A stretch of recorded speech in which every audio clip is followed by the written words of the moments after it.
انا مش شمتان في النادي الاهلي خالص، ويعلم المولى عز وجل ان انا يعني اتضايقت للي حصل، واللي هقوله ملوش علاقه بالاهلي.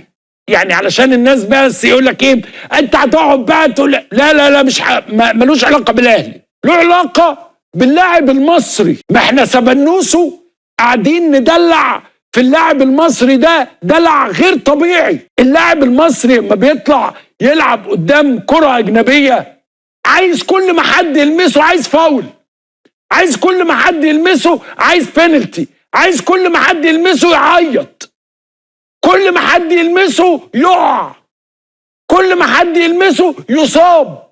هو ايه يا جماعة الكلام ده؟ انا مش بتكلم على الاهلي، انا بتكلم على اللاعب المصري كروس ذا بورد. بيراميدز، زمالك، اسماعيلي، سيراميك، اللي انت عايزه. انت يا جدع انت اوعى تربط حمارتك جنب حمارة العمدة وتحط البيت كله في سلة واحدة. لا، اوعى تقارن ما بين فريق بطل افريقيا 4 سنين 5 نسخ وضيف دائم في كاس العالم للانديه وتحطه مع بيراميدز والزمالك لمجرد انه تعادل مع انتر ميامي واتغلب من بالميراس. المقامات هتفضل محفوظه. لكن انت رايح تنساق ورا اللي بيكرهك، اللي انت في عز يا راجل. ده ما خلاكش حتى تيجي تكسب باسكت يقول لك اصل الاتحاد السكندري مش عارف ايه، تكسب فولي الدوري يقول لك اصل الدوري السنه دي معمول بالظهر، تكسب هاندبول افريقيا وكاس ودوري وسوبر يقول لك اصل احنا ما كناش جاهزين. تكسب كل اللعبات برضه مش عاجب. هو ما بيحبكش، هو كرهك من الاخر. فانت النهارده دورك ايه؟ يعني النهارده دورك ايه؟ ازعل شويه بس المسانده. ما هو انا مش هفضل اكسب طول الوقت، وكلنا نفسنا كنا في كاس العالم نكسر الدنيا.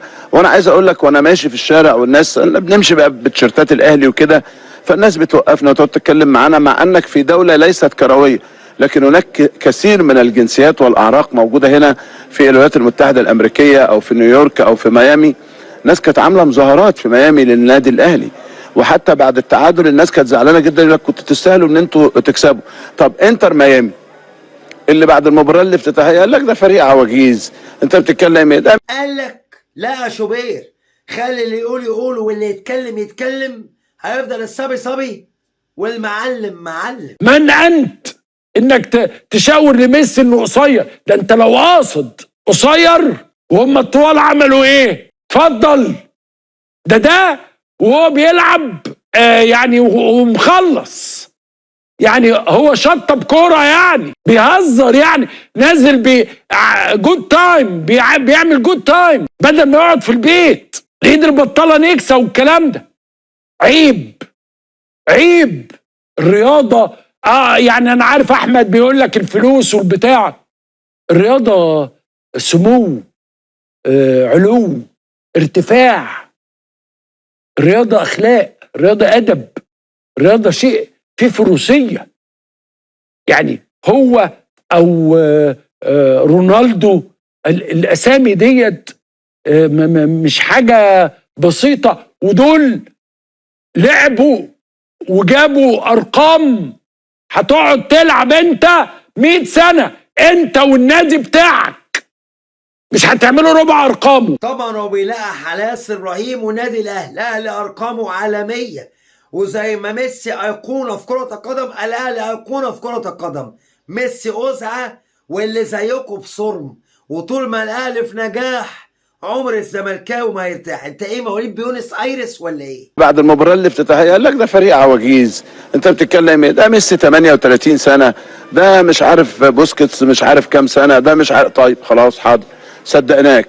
لما انتر ميامي كسب بورتو، يا سلام يا ميسي على حلاوتك وجمالك، شفت الفاول عمله ازاي، شفت الجون، شفت الجمال. الله، ما انت متابع اهو وانت شايف اهو، وشايف انه ميسي مكسر الدنيا، وشايف انه ميسي في اعظم حالاته ولسه بيأدي. وحضرتك نسيت كريستيانو رونالدو وافتتاحياته يعني مع البطولة العربية وكده، ولا حضرتك بتنسى؟ ما انا بس انا عايز افكرك، ما هو ده مهم جدا يعني، وانه لاعب كريستيانو والدنيا صعبه والحدوته طيب النهارده انا بلعب في كاس العالم للانديه، انا بلعب في بطوله ما بسيبهاش، انا متواجد على طول. الراجل مدرب بالميراس بعد المباراه قال لك الاهلي فريق متمرس وفريق قوي، واحنا قدرنا نلعبه ازاي وقدرنا نقفل مفاتيح الخطوره عنده ازاي. وارجع تاني اقول لك قسما بالله الجو كان لا يطيق احد على الاطلاق يعني. خلاص يا شوبير، بعد كده نعمل ماتشات كاس العالم للانديه في الساحل عشان الناس تلعب بقى في جو حلو وتنبسط تاني. عقلوا الكلمه، ما تضحكوش الناس علينا.